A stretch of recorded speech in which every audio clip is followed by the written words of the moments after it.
네, 반갑습니다. 굉장히 오랜만인데 우리 좌우 양옆에 있는 지체들 보면서 이렇게 인사했으면 좋겠습니다. 우린 아무것도 할 수 없습니다라고 인사해 볼까요? 네, 되게 오랜만이네요. 이렇게 사회를 보러 잠깐 올라왔지만 이렇게 또 설교를 하려니 또 어색함이 있습니다. 청년부에서 설교 안 한 지 한 7주 됐더라고요. 그래서 6번 정도 안 했고 이제 7주 만에 올라왔는데 특별히 복음의 여정은 다 잊은 것 같은데 또 복음의 여정을 다시 걸어갈 수 있는 시간이 되었으면 좋겠습니다. 기억을 더듬어서 한번 생각해 보면 우리가 부활절 전주 4월 한 둘째 주까지 복음의 여정 6번째를 나눴고 그때 창세기 15장의 내용을 다뤘습니다. 거기서 기억나는 단어가 아마 없겠지라고 생각하면서 말하면 무조건적인 약속을 하셨다. 하나님이 조건 없이 그 횃불로 쪼갠 고기 사이를 지났다. 그래서 하나님이 아브라함에게 영원하시고 무조건적인 약속을 허락하셨다라는 아주 영광스럽고 우리의 걸음 앞에서 하나님의 깊은 잠에 임했지만 하나님의 깊고 은혜로운 약속을 받은 아브라함을 나눴습니다. 그리고 이어지는 내용이 오늘 본문 16장 내용입니다. 그런데 성경을 보다 보면요, 이 16장의 위치가 너무 애매하다라는 생각이 듭니다. 여러분들도 한번 이렇게 오다 보면요, 사람이 이렇게 굴곡은 있을 수 있잖아요. 근데 굴곡이 있다가 이제는 좀 안정하게 됐다라고 여겨지는 타이밍이 한 15장 정도가 돼요. 왜냐면 12장에서 아브라함은 아내를 팔아 넘기기도 했잖아요. 그러다가 이제 15장 가서 하나님의 약속을 받았으니까 이제쯤은 아브라함이 좀 늠름하고 듬직한 믿음의 모습을 보일 법하다라고 여기는 순간이 16장인데 갑자기 16장부터 이상한 이야기 하나가 등장합니다. 그것은 흐름으로 본다면 12장부터 이어진 굴곡의 삶을 정돈하고 잘 살을 법한 아브라함의 모습이 오히려 갑자기 언제 은혜를 받았는지 기억이 안 나는 사람처럼, 어찌 보면 15장의 무조건적인 약속을 그 사람이 잘못 해석해서 더 크게 엇나가는 것 같은 모습이 16장의 스토리에 이어지고 있다는 거죠. 음악으로 따지면 갑자기 곡의 음이 올라간다거나 아니면 스토리가 갑자기 반전을 이룬다거나 알고 봤더니 숨어있던 빌런이 등장해서 더 스토리가 악해지는 것처럼 창세기 16장의 스토리는 그렇게 이어지고 있습니다. 근데 오늘 이 스토리를 집중할 때 우리는 단순히 큰 분위기가 바뀌었다라는 것보다 큰 분위기를 바꿔가는 세 사람, 그 세 사람의 연약함과 또 그 안에서 하나님은 복음의 여정을 걷고 있는 아브라함과 그의 가정에 하고자 하는 메시지가 무엇인지를 우리가 한번 집중해 가면서 살펴보았으면 좋겠습니다. 우리 한번 옆에 있는 사람들 한번 보면서 이렇게 이야기했으면 좋겠습니다. 당신은 아무것도 할 수 없습니다 라고 한번 이야기해 볼까요? 나라고 할 때랑 다르죠? 당신은, 우리 한 명 더 인사해 봅시다. 당신은, 눈 보면서 한 번 더 좌우 영옆에 한 명 보면서, 당신은 진짜 아무것도 할 수 없습니다. 네, 혐오하라는 말 아닙니다. 우리 설교를 들으면서 이 말이 무엇인지 이해될 줄 믿습니다. 오늘 본문은 세 명의 인물이 등장합니다. 아브람, 사레, 하갈이죠. 이 본문의 스토리, 이 16장의 전체적인 스토리의 주인공은 사레입니다. 아브람의 아내 사레이죠. 사레는 창세기 16장에 아브라함이 언약을 받은 직후 아마 그 내용들이 공유되었을 것 같고 그 얘기를 들은 사레의 마음속에는 자녀를 가져야겠다라는 생각이 강했던 것 같습니다.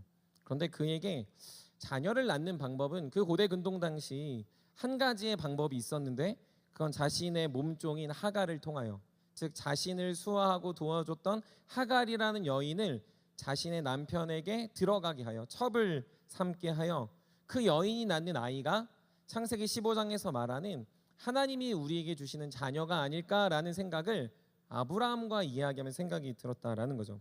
우리 한번 2절 말씀 다 같이 한번 읽어보도록 하겠습니다. 본문 2절입니다. 읽겠습니다. 우리 창세기 15장 2절 읽겠습니다. 시작.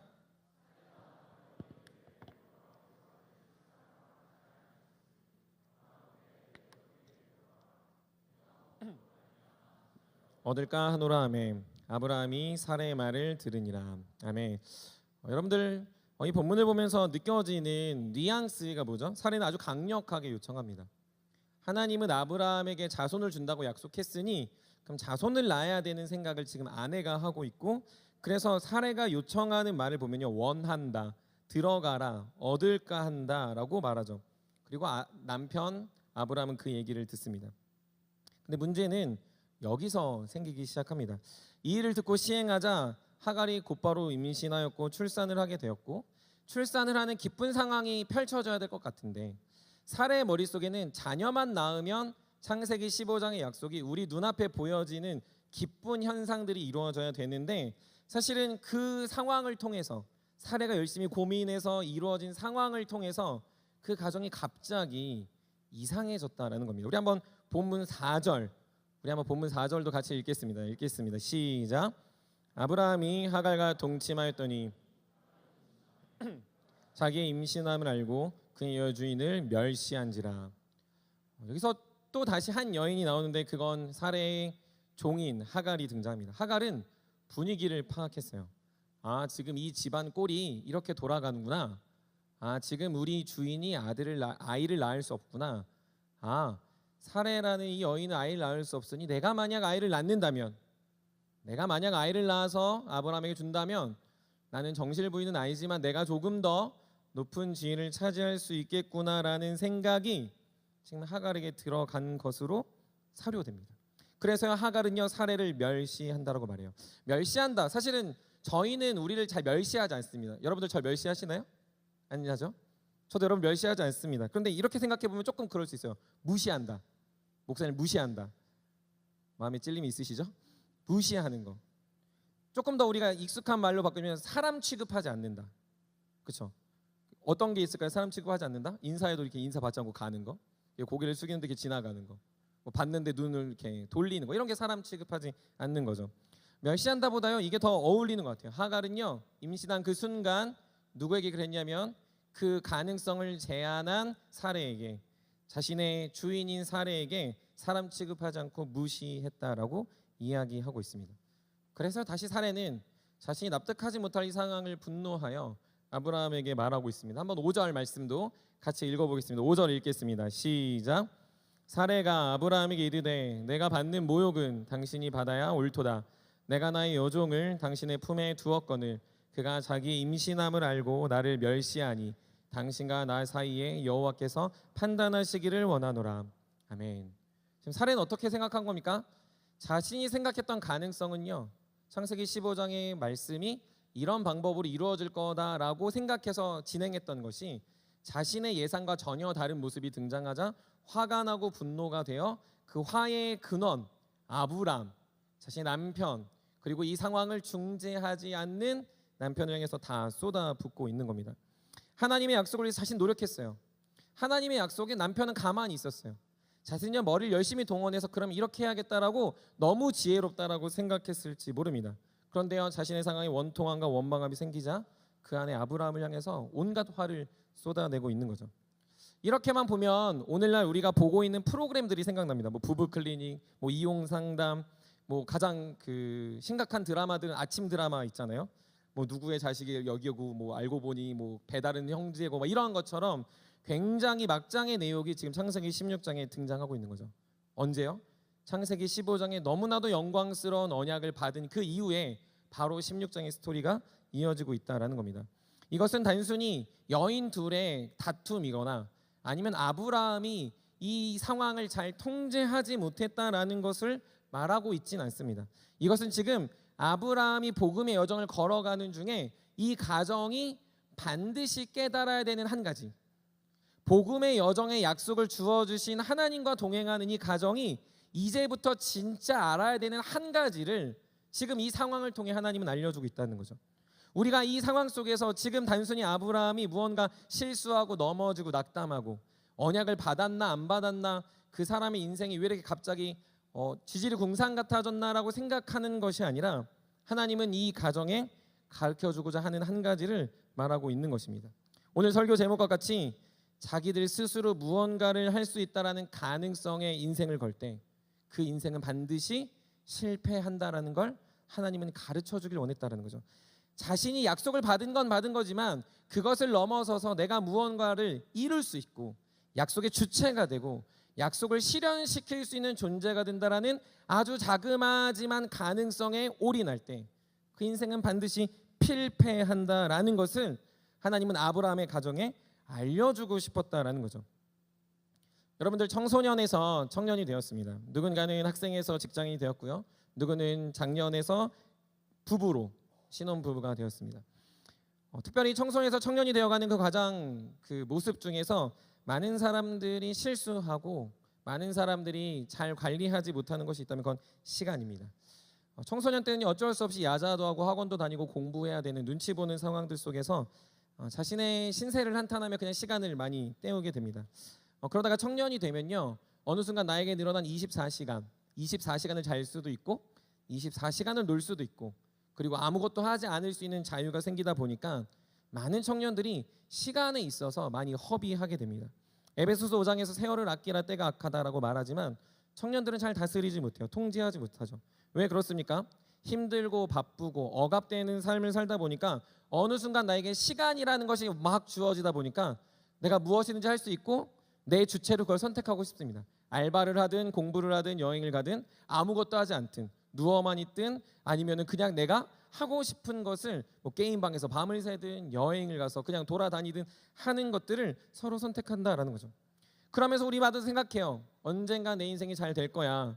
언젠간 난 공부할 거야. 언젠간 나는 취업하겠지. 언젠가는 나는 괜찮아질 거야 생각하면서 우리에게 주어진 시간과 그 시간의 가능성을 두고 많은 청년들은 그저 고민하고 혹은 그저 생각만 하면서 보낼 때가 많이 있다라는 겁니다. 그래서 다들 그 가능성에 염두를 두고 시간이 많으니 난 잘 되겠지. 대학교 졸업하면 잘 될 거야. 내가 결혼만 하면 괜찮아질 거야. 그래도 내가 왕년에 이랬는데 라는 생각들이 우리 안에 가능성으로 자리 잡아 그 가능성에 놓고 시간을 허비하지만 사실 그렇게 살아가는 청년들 치고 많이 낙담하고 좌절하고 오히려 더 혼란스러움을 보여주는 모습을 적잖게 본다라는 겁니다. 시간이 많아서 더 겸손하게 더 유용하게 쓴다기보다 시간을 잘 활용하지 못해서 많은 지체들이 많은 청년들이 더 낙담하고 좌절하는 케이스들이 있다라는 거죠. 사실 성경에도 이런 문제들을 보여주는 사람들이 있습니다. 우리에게 갑자기 무언가 주어졌을 때 그것을 가지고 남용하고 그것이 자신의 힘이라 여기는 사람들이 성경에 많이 나오죠. 대표적인 사람은 사울입니다. 여러분들 사울의 스토리를 보면요 되게 안타까워요. 사울은 아주 겸손하게 왕위에 오른 사람입니다. 사무엘의 눈에 띄지 않으려고 숨어있던 사람이었고 다른 사람보다 머리가 하나하나 더 있을 정도로 키가 큰 사람이었는데 그는 자신을 늘 겸손하게 여기며 지냈던 사람입니다. 근데 그런 그가 변화되는 갑자기 변주하는 지점이 생깁니다. 갑자기 사울이 미쳤나 싶은 생각들이 드러나는 지점이 등장하는데 그 지점은 언제냐면 다윗을 대면할 때부터입니다. 다윗이라는 존재가 등장하자 사울은 갑자기 다윗을 못되게 하고자 다윗을 죽이려고 하는 선택들을 합니다. 그래서 다윗에게 요청해요. 죽을 만한 전투에 내보내고 무리한 요구를 합니다. 그래도 다윗이 죽지 않자 사울은 자신의 권력과 힘을 동원하여 다윗을 죽이기에 혈안이 되어 살아갑니다. 자신에게 주어진 힘, 권력, 가능성은 사람 한 명쯤은 죽일 수 있지라는 생각을 한 거예요. 자신에게 주어진 건 세상 모든 사람보다 내가 칭송받아야지라는 가능성에 자신이 염두에 두고 살아가니까 그 가능성이 무너지는 상황들을 대면할 때 견디지 못하고 오히려 공격적이고 오히려 안타까운 모습을 사울이 보여주고 있다는 거죠. 게으르게 살아가며 청년들에게 시간이 많다 여기는 가능성에 기대어 사는 거나 사울에게 왕이 되어 내 맘대로 해도 되니 사람의 목숨쯤은 죽여도 된다고 살아가는 것들은 전부 다 각자에게 갑자기 주어진 어떤 권한, 시간, 능력, 권리, 능력들을 믿고 살아갈 때 우리는 그것에 잇대일 때 그것에 힘을 줄 때 그것이 나의 전부가 될 때 그것이 우리의 것이라 착각할 때 우리는 단번에 실수하고 넘어지게 되더라는 겁니다. 많은 시간이 있지만 결국 청년들이 가장 많이 하는 말은 분주함입니다. 청년들에게 시간이 있습니까? 말하면 청년들은 늘 바쁘다 합니다. 청년들에게 무언가 요청하면 청년들은 할 시간이 없다고 말합니다. 왜요? 시간이 많은 가능성에 자신의 인생을 던져놓고 살아가니 결국 시간 없는 인생을 살아가게 되고 나에게 권력과 능력이 있어서 그것들을 잘 활용하면 좋을 텐데 그것이 자신이 되어 사람을 죽이다 보니 자신은 계속해서 미움과 질투와 시기 누군가를 혐오하고 죽여내는 인생이 되더라는 거죠. 오늘 본문에 사레도 아브람도 하갈도 그러고 있는 겁니다. 사레도 자신의 여종을 자신이 어떻게 할 수 있다라고 생각한 거예요. 그리고 자신이 아기를 낳을 수 있는 방법을 유일하게 알 수 있다라고 생각한 겁니다. 그래서 자신은 아브라함의 아내로서 그것들을 요청합니다. 아주 간곡히 요청하죠. 그리고 그것들을 지체 없이 진행하도록 설명하고 있습니다. 간청하고 명령하죠. 어찌 보면 세상적으로 되게 똑똑합니다. 하지만 사례가 착각하고 있는 게 무엇입니까? 그것을 자신이 컨트롤할 수 있다. 자신이 생각한 가능성이 해피엔딩일 거다 생각하는 자기 주도성이 지금 사라의 상황을 더욱 악화시키고 있다는 거죠. 그런데 이것은 사라의 본질적인 문제로 끝나지 않습니다. 하갈도 동일한 문제가 등장하고 있습니다. 하갈 자신은 처음에는 수동적인 존재였어요. 아무것도 할 수 없었죠. 하갈은요, 그냥 주인이 하라고 하면 그 주인이 시키는 것을 잘 감당하면 되는 사람이었습니다. 낳으면 낳고 들어가면 들어가라 하는 사람이었죠. 그런데 상황이 바뀌었습니다. 다시 말해 가능성이 생겼죠. 아무것도 의지할 수 없었던 여인에게 잉태하는 가능성이 생겼는데 상황을 보아하니 이것이 나의 지위, 나의 권한, 나의 능력이 될 수 있다라는 생각이 드니까 그 여인의 태도는 무엇입니까? 누군가를 사람 취급하지 않고 무시하는, 말 그대로 사람을 죽여내는 일들을 지금 하갈은 하고 있다는 겁니다. 여기서 가장 큰 문제인 아브라함은 더 어떻습니까? 아브라함은요, 선택하지 않는 것 같아요. 보면요, 하라는 대로 하고 쫓아내라면 쫓아내고 임신하라고 하면 임신하는 것의 모습을 보여줍니다. 여러분들, 물론 남편은 아내의 말을 잘 들어야 합니다. 저도 잘 들어야 하고요. 결혼하시고 연애하신 분들도 자매들의 말을 잘 들어야 가정이 잘 될 수 있습니다. 그거는 뭐 변함없는 사실이라 생각합니다. 그런데 여기서 아브라함이 아내의 말을 잘 들었다라고 이야기하는 게 아니라 아브라함은 무기력하게 자신에게 주어진 권한을 사용하지 않고 있다는 것이 더 중요합니다. 아브라함이 하나님의 약속을 받았어요. 아브라함이 복음의 여정을 걸어가고 있습니다. 아브라함을 통해서 하나님은 복을 더하신다고 했습니다. 근데 그 아브라함이 그 복의 주체로서의 어떤 역할을 하는 것이 아니라 전혀 다른 일들을 하고 있다는 거죠. 그냥 누군가가 하면 수동적으로 선택하고 누군가가 말하면 쫓아내고 누군가가 말하면은 그것들을 정리해 주는 정도로 자신의 역할을 감당하고 있다는 겁니다. 여러분들 읽어보면 아브라함은 책임이 없는 겁니까? 아브라함은 지금 자신의 가능성을 인지하지 않고 있는 겁니까? 그게 아니라는 거죠. 아브라함은요, 이게 자신의 가능성을 생각한 거예요. 난 언제든지 바꿀 수 있어. 난 언제든지 뒤집어지면 다 할 수 있어. 우리 이런 거 있죠. 시험 공부 안 하다가 난 하루만 공부하면 잘 볼 거야. 축구 막 평생 안 하다가 갑자기 금강FC 가가지고 나 왕년에 잘했는데 그러다 다치고, 무언가 내가 뭘 하다가 열심히 나 그래도 예전에 이거 잘했는데 라고 생각하다가 아무것도 못하는 것처럼 내가 쭉 안 하다가 내가 한 번만 해봐, 나 다 할 수 있는 사람이야 라고 아브라함은 스스로를 그렇게 여기고 있는 겁니다. 가능성이 너무 많으니까, 가능한 일들이 너무 많으니까 그 정도는 대충 해도 돼. 내가 언제든지 손바닥 뒤집듯이 뒤집을 거야 라고 말하며 아브라함이 더 크게 가능성에 잇대어 살아가고 있는 모습을 보여주고 있다는 것이죠. 사랑하는 세움 여러분, 우리가 지금 이 본문에서 보면 아브라함에게 약속이 사라진 게 문제가 아닙니다. 창세기 15장의 약속을 하나님이 뒤집고 있는 게 문제가 아니라는 거죠. 하나님과 아브라함이 친밀하지 않은 게 문제가 아니라는 겁니다. 우리가 하나님을 사랑하지 않는 것, 아브라함이 하나님을 사랑하지 않았다는 것도 문제가 아닙니다. 혹 이 일 때문에 하나님이 아브라함과 그의 자손을 구원하지 않을 거다라고 말하는 게 문제도 아닙니다. 진짜 문제가 무엇인지 아십니까? 진짜 문제는 이들이 자신이 무언가를 할 수 있다라고 생각한 그것입니다. 진짜 문제는 이들이 자신의 인생을 어떻게 해서든 조금이나마 변화시킬 수 있다라고 착각하고 있다라는 것을 지금 성경은 지적하고 있다는 거죠. 사랑하는 여러분, 우리는 우리 스스로가 무언가를 할 수 있다고 생각해요. 근데 그게 가장 큰 문제이고, 성경은 복음의 여정을 걸어가는 우리에게 그렇게 살아가는 우리는 실수와 실패와 넘어짐과 이전보다 더 악한 상황으로 치닫게 된다는 걸 알려주길 원한다라는 것이죠. 여러분들, 그러니 뭘 기억해야 됩니까? 내가 무엇을 할 수 있는 것이 아니라 나는 아무것도 할 수 없다라는 생각을 가지고 살아가야 하나님께서 우리를 이끄시는 복음의 여정에 그 길 위에 설 수 있다는 거죠. 저는 사역을 하며 확신하는 것 한 가지가 있습니다. 그건요, 사람은 하나님이 바꾼다라는 것입니다. 사람의 마음, 사람은요 하나님이 바꾼다라는 거예요. 제가 변화시킨다거나 제가 감화 감동을 주어 변화시키는 게 아니라는 거죠. 저도 20대 때 이제 사역 29부터 이제 전도사 사역을 했는데, 그때는 제가 잘하고 친밀히 대하고 좀 더 감동을 주고 뭐 생일도 챙기고 무언가 더 많이 만나서 밥을 먹고 그 사람의 이야기를 좀 더 특별히 들어주면 사람이 바뀐다라고 생각했습니다. 그래서 실제로 그런 반응들을 많이 얻었습니다. 아, 목사님 너무 좋아요. 그때 전도사였는데 전도사님 너무 좋아요. 전도사님 같은 분 처음 봤어요. 그때 우쭐대기도 했지만 늘 겸손하려고 노력했습니다. 근데 시간이 지나고 보니까 그런 사람들이 나중에 다 안티가 되기도 하고 어느 순간 어떤 계기로 멀어지기도 하고 내가 노력하면 노력할수록 가까워지지 않는 사람들이 발생했습니다. 근데 반대로요, 이런 경우도 있더라고요. 아, 저 청년은 진짜 안 되겠다. 아, 저 청년, 뭐 저 형제, 저 자매는 하나님이 진짜 특별히 구원하셔야겠다라고 생각하는 사람도 있습니다. 근데 예배는 꼭 나와요. 꼭 인사는 해요. 그래도 꼭 자리는 지켜. 그래도 속으로 생각해요.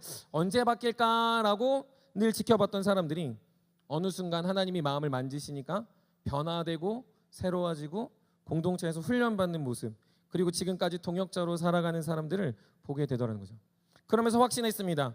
나의 분위기나 나의 친밀함이나 나의 능력이 사람을 바꾸는 게 아니라 하나님이 사람을 바꾸시는구나. 하나님이 그들을 이끄시고 그들의 인생의 주인이 되시는구나. 목회자는 그냥 내가 무언가를 하는 게 아니라 하나님이 하는 것을 바라보는 사람이구나라는 것을 더 시간이 지날수록, 제가 나이가 들수록 더 깨닫게 되더라는 거죠. 근데 이게 비단 사역뿐만이 아니더라는 겁니다. 가정에서, 아내와의 관계에서, 자녀를 양육할 때, 목회를 하면 할수록 주변의 모든 상황들을 보면요, 제가 다 무언가를 할 수 있다 여겼을 때는 다 그릇되고 어그러졌습니다. 가정에서 부부관계도 그렇고요, 자녀를 향해서도 그렇습니다. 요즘 이제 도겸이 보셔서 알겠지만 안경을 쓰거든요. 아빠가 자녀에게 안경 쓰게 하려고 테레비를 가까이 보게 하겠습니까? 눈에 안 좋은 약을 먹이겠습니까? 눈에 안 좋게 하라고 불 꺼놓고 책 보라고 하겠습니까? 절대 그렇지 않거든요. 그래도 아이의 눈이 나빠지는 걸 제가 어떻게 할 수 없다는 거죠. 그게 무슨 말입니까? 우리가 무언가에 가능성을 걸고 산다고 해서 그 가능성이 우리를 더 나은 환경으로 이끄는 게 아니다라는 거죠. 많은 것들이 우리가 할 수 있어서 되는 것이 아니라 하나님이 이끄시는 인생인데, 우리는 내가 할 수 있다고 여겨지는 그 순간 그것이 나의 인생을 행복하게 이끌 것 같고 그것이 나의 인생의 축복이 될 거라 착각하는 것이 우리의 더 큰 혼란과 더 큰 인생의 변주를 불러오게 되더라는 거죠. 그래서요, 사랑하는 여러분, 모든 것은 가능성에 따라 움직이는 게 아니라 하나님의 약속이 실현되는 것을 바라보는 믿음으로 이루어집니다. 우리 인생이 우리의 뜻대로 걸어오지 않는 건 그래서 축복이에요. 내가 생각했던 가능성대로 나의 인생이 펼쳐지지 않는 건 그래서 축복입니다. 왜요? 하나님이 내 인생에 개입하고 계시고 하나님이 약속하셨던 그 약속이 오늘 나의 삶에 신실히 이루어진다라는 하나님의 가능성으로 우리는 더 평안과 은혜를 누리기 때문입니다. 그러니 우리의 문제, 우리가 더욱더 주목해야 되는 건 나의 능력 없음이 아닙니다. 여러분들이 실력 없음도 아니에요. 여러분들의 환경 탓을 하는 것도 아닙니다. 우리가 우리 스스로 내 인생을 이끌 수 있다는 가능성에 여러분들이 시야를 둘 때 우리는 계속해서 무너지고 우리는 계속해서 하나님과 동떨어진 인생을 살아가게 되더라는 거죠. 주 안에 사랑하는 여러분, 그러니 바라기는 여러분들의 진짜 문제를 직면하시기 바랍니다. 여러분들이 무엇을 못해서 문제가 아닙니다. 여러분들이 무엇을 할 수 있다라는 가능성이 주님의 잇대어 사는 인생이 아니라 가능성에 잇대어 여러분들의 지금보다 더 악한 상황으로 여러분들을 더 이끌어 간다라는 거죠. 문제를 제대로 파악하셔야 됩니다. 가능성을 찾아 헤매며 나는 어떻게 하면 가능성이 있을 수 있을까? 요즘 야구 보면 그 마지막 가면 이제 승률이 뜨거든요. 뭐 안타 한 치면 뭐 승률이 뭐 80%, 90%막 갑자기 삼진 되면 막 떨어지고 이래요. 그런 거에 여러분 인생을 걸라는 게 아니에요. 내가 시험 하나 보면 가능성이 올랐네. 내가 좋은 대학 가면 가능성이 좀 더 올랐네. 내가 연애를 하고 결혼하면 내 인생이 좀 더 행복하겠네라는 가능성에 여러분들의 문제의 의식을 두지 마시고 하나님 앞에 여러분들의 모든 것들을 맡겨 드릴 때 그것이 우리의 인생을 이끄는 유일한 방법이고 그것이 여러분들의 살아가야 될 복음의 여정이라는 것을 꼭 기억하셨으면 좋겠습니다. 그래서요, 하나님이 은혜 주시는 사람은 가능성에 힘을 실는 자가 아니라 불가능함에 기댈 때 불가능함을 인정하는 자에게 찾아와 하나님은 그 사람에게 은혜를 베푸시고 돌봐주시고 있습니다. 오늘 본문 자세히 보시면 하나님이 대화하는 여인이 있어요. 우리가 읽진 않았지만 16장 전체를 보면요, 하나님이 나타나 대화하는 여인이 등장합니다. 그 여인은 바로 하갈입니다. 우리 읽진 않았지만 우리 창세기 16장 10절 말씀 우리 한번 같이 읽어보도록 하겠습니다. 창세기 16장 10절 우리 한번 같이 읽겠습니다. 시작.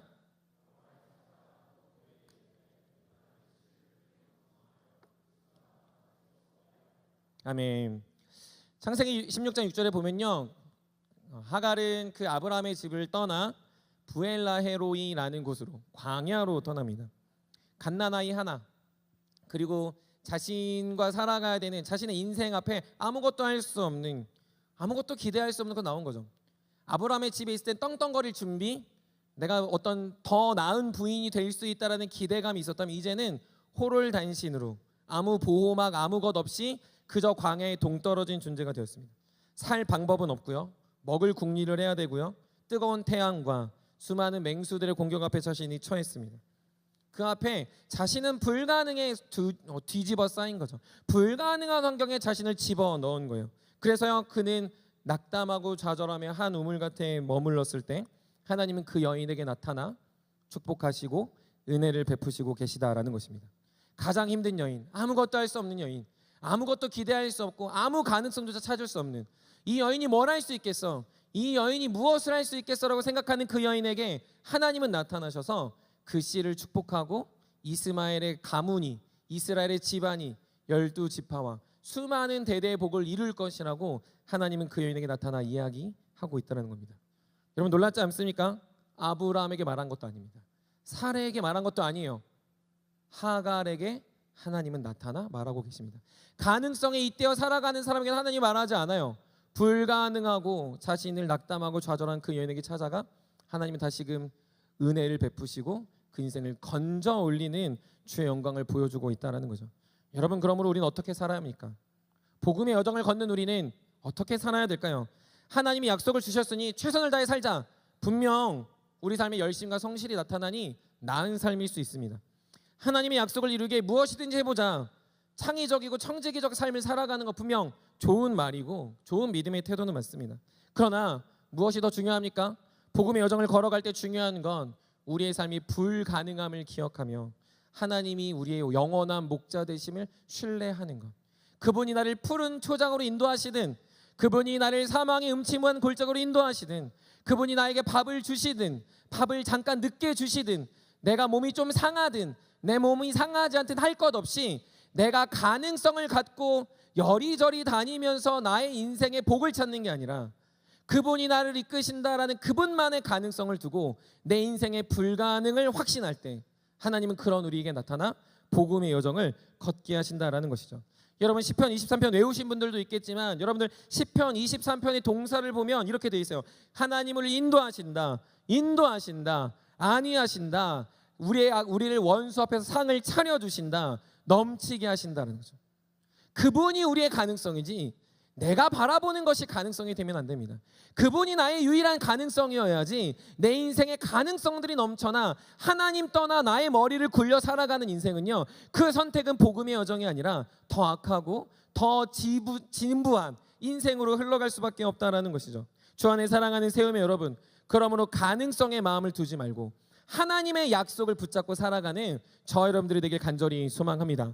하나님의 약속은 가능성의 여부를 타진하는 자리가 아닙니다. 하나님의 약속은 오늘 우리의 삶의 태도를 결정하는 가장 중추적인 역할을 한다는 거죠. 가능성을 붙잡으면요, 감정에 휩싸이게 돼요. 감정이 요동치게 돼요. 좋았다가 기뻤다가, 안 좋았다가 좋았다가, 행복했다가 안 행복했다가, 어떤 것들은 굉장히 기대됐다가 더 큰 낙담에 빠지게 됩니다. 하지만 하나님의 약속을 붙잡고 그분이 가능성이 되면 감정은 다스려지고 거룩한 신앙의 정서가 우리 마음에 차곡차곡 쌓여져 갈 것입니다. 주 안에 사랑하는 세움의 여러분, 그러므로 이러한 삶이 이질적이고 어려울 때마다 목사님 그럼 어떻게 살라는 거예요? 우리가 노력도 하지 말라고, 우리가 가능성을 찾지 말라고, 수고도 하지 말라고 하는 말이 아니라 그때마다 우리에게 불가능함의 본을 보여주신, 아무것도 하지 않으신, 아무 노력도 하지 않으신, 마치 모든 가능성이 있지만 모든 가능성을 배제하고 사신 예수 그리스도를 기억하셔야 된다는 겁니다. 히브리서 3장은 1절 얘기하죠. 예수 그리스도를, 대제사장이신 예수를 깊이 생각하라고 이야기하고 있습니다. 예수님은 어떤 분이십니까? 모든 가능성, 모든 능력, 모든 것을 할 수 있으셨어요. 근데 그분은 하나님의 약속을 이루기 위해 그 모든 가능성을 하지 않으셨습니다. 그가 십자가에 내려오라는 그 비판과 그 조롱 속에 그분은 십자가에 달려 계셨습니다. 그분은요, 수많은 사람들의 구원과 영광의 약속을 이루시기 위해 그분은 모진 고타와 모진 고난과 모진 멸시와 모진 핍박을 다 받으셨다는 거죠. 할 수 있으셨어요. 12령이나 되는 천사를 부르실 수 있었습니다. 그분은요, 병자도 고치고 수많은 것들을 할 수 있었지만, 이스라엘 전체를 다 하나님의 백성으로 만들 수 있었지만, 그분은 그렇게 하지 않으셨습니다. 왜요? 하나님의 약속이 앞서가도록, 하나님의 약속만이 그분의 가능성이 되도록 그분은 그렇게 사셨다라는 거죠. 그래서 그분의 불가능한 삶은 가장 강력한 가능성인 구원의 역사를 이루셨고, 그렇게 살아간 삶의 본은 오늘 저와 여러분들에게 불가능성의 자리로 이끌어 가도록 요청하고 있는 겁니다. 주 안에 사랑하는 새움의 청년들도 그러므로 여러분들이 가능한 것에 넘쳐서 행복에 겨워하는 것이 아니라 불가능에 겨워 나는 아무것도 할 수 없다라고 우리 스스로 고백할 때 그 자리가 주님과 동행하는 복음의 여정이요, 그곳이 주님이 함께 하시는 가장 축복된 자리임을 꼭 깨달으시는 우리 사랑하는 새움의 청년들이 되시길 간절히 소망합니다. 감정에 휘둘리지 마시고 우리 태도를 변화시킬 하나님의 약속이 여러분들에게 주어졌습니다. 여러분들 구원하셨고요, 여러분을 통해 하나님은 이 열방을 바꾸실 거고요, 하나님은 새움의 청년들을 통한 이 지역과 이 열방에 복음의 씨앗을 흩어 뿌리실 것입니다. 그렇다면 우리는 그것의 가능성을 찾아다니는 게 아니라 그 일을 이루실 그 때를 바라보며 그 날을 소망하며 우리는 할 수 없음을 인정할 때 하나님이 앞서 그 영광과 능력을 이루시는 주의 나라가 우리 안에 있을 줄 믿습니다. 그러므로 사랑하는 새움의 모든 청년들이 그렇게 불가능함에서 두려워하는 게 아니라 불가능함에서 우리를 만나주신, 불가능한 나의 상황에 주님의 손길을 경험할 수 있는 복되고 복된 주의 청년들이 되시기를 주님의 이름으로 간절히 축복합니다. 말씀을 마무리합니다. 우리가 신앙이 가장 순수할 때가 언젠가라고 생각해 보면 어릴 때입니다. 왜 어릴 때일까 생각해 보면 단순합니다. 어릴 때는요, 가능성의 여부를 늘 부모에게 묻습니다. 그리고 주변과 타진합니다. 뭘 먹을까, 뭘 입을까, 뭘 마실까, 어딜 놀러 갈까, 전부 다 부모에게 묻습니다. 분명 그 아이는 짜증나고 힘이 들지만 가능성은 오직 부모에게 주어졌습니다. 그래서 부모는요, 허락하는 게 있고 허락하지 않는 게 있습니다. 사회적 승인이 나야 될 수 있는 게 있고 안 되는 게 있습니다. 유초등부 아이들이 혼자서 여행을 갈 수 없듯이, 어린아이들이 칼을 갖고 놀 수 없듯이 그 아이들에게는 요구되는 가능성의 여부를 그들이 결정하지 않고 누군가가 대신 결정해 줍니다. 그러다가요, 청소년이 되고 청년이 되고 장년이 되어가면 우리는 그 순수함을 잃어갑니다. 왜요? 우린 다 가능해지니까. 청년의 시기에 가장 문제인 음란의 문제도, 누군가와 잠자리를 갖는 것도, 누군가와 음란함을 저지르는 것도, 술을 마시는 것도, 담배를 피는 것도, 누군가와 싸우는 것도, 누군가와 당파를 짓는 것도 다 자신의 결정으로 합니다. 자신이 할 수 있다고 생각하는 거죠. 자신의 쾌락을 위해서 우리는 충분히 해도 된다고 여기는 거예요. 그리고 생각합니다. 언젠가 괜찮아지겠지. 뭐가 큰 문제가 되겠어. 그것이 내 인생에 큰 역사를 이룰까? 하나님 나 사랑하신다며, 하나님 나 이끄신다며 라고 말하며 아브라함처럼 갑자기 스토리의 변주가 일어나는 너무나도 안타까운 인생이 너무 많이 있다는 거죠. 왜요? 다들 가능성을 자신이 할 수 있다 여기기 때문입니다. 가능성 때문에 자신이 굉장히 주인이 돼버린 거죠. 여러분, 그럴 때 어떤 일이 일어납니까? 문제들이 속출합니다. 관계는 깨어집니다. 무슨 문제가 생겨납니까? 우리 인생이 갑자기 막다른 골목에 도달하는 것들도 경험합니다. 내가 열심히 노력해서 살아봤는데 허무함에 직면하기도 하고요, 우리 인생에 건강에 문제가 생기기도 합니다. 자녀나 가정이나 남편이나 예상하지 못했던 관계들에 둘렸어요. 막다른 골목에 마치 하늘이 무너지는 것 같은 일들을 경험하기도 합니다. 너무나도 사랑스러웠던 남편이, 너무나도 아름다운 자녀들이 갑자기 아프기도 하고요, 그것들을 어떻게 헤쳐나갈지 몰라 스스로 움츠러들 때가 많습니다. 왜 그럴까요? 가능성을 자신에게 둬서 그래요. 가능성을 자신이 해서 그렇습니다. 주님 사랑하고 믿음으로 시작한 우리의 언약의 무조건적인 약속의 걸음이 어느 순간 내가 이것들을 해야, 이것들을 선택해야 가능하다고 여겼던 그 지점의 끝은 결국 더 원망과 원통하는 사례의 모습처럼 변하고 있다는 거죠. 주 안에 사랑하는 여러분, 그때 기억하십시오. 다시 돌아가시고 다시 기억하십시오. 무엇입니까? 어린아이처럼 주님께 묻고 주님이 가능성이 되도록, 주님이 허락하시도록, 주님이 허락하셨는가를 물으셔야 됩니다. 예수님은 어떻게 선택하셨는가를 살펴봐야 돼요. 예수님은 이런 상황에 무엇을 하셨는가를 보셔야 됩니다. 왜요? 그분은 모든 게 가능했는데 모든 것을 하지 않았으니까. 그런데 그런 그분이 선택하셨다면 그것이 하나님의 뜻이고 그것이 하나님의 유일한 우리의 방향성이기 때문입니다. 그러므로 사랑하는 여러분, 여러분들이 나이가 들수록 가능성이 많아지는 것은 축복이 아니라 오히려 여러분들의 신앙을 갉아먹을 수 있습니다. 아브라함의 인생처럼요, 갑자기 여러분들 인생에 변주가 일어나 두려움에 쌓이게 할지 모릅니다. 그런 여러분은 앞으로 기도하실 때, 여러분들의 신앙의 여정을 걸어가실 때 늘 기도하실 것은 나는 아무것도 할 수 없습니다. 주님, 저는 아무것도 못합니다 라는 고백을 하시면서 주님이 나의 모든 것 되어 주시옵소서라는 믿음의 고백이 넘쳐나길 소망합니다. 그렇게 살아가는 여러분들을 통해서 하나님은 복음의 여정에 아름다운 열매를 맺게 하시고 주님의 놀라운 언약의 약속과 무조건적인 은혜가 저 여러분 삶에 드러날 줄 믿습니다. 그러므로 한 주간을 살아가며, 청년의 시기를 살아가며, 신혼의 시기를 살아가며 가능성에 잇대지 마시고 주님의 약속과 주님이 나의 유일한 가능성 되시고 그분이 나의 목자 되신다는 사실 앞에 평안함을 누리는 저와 여러분들이 되시기를 주님의 이름으로 간절히 축복합니다.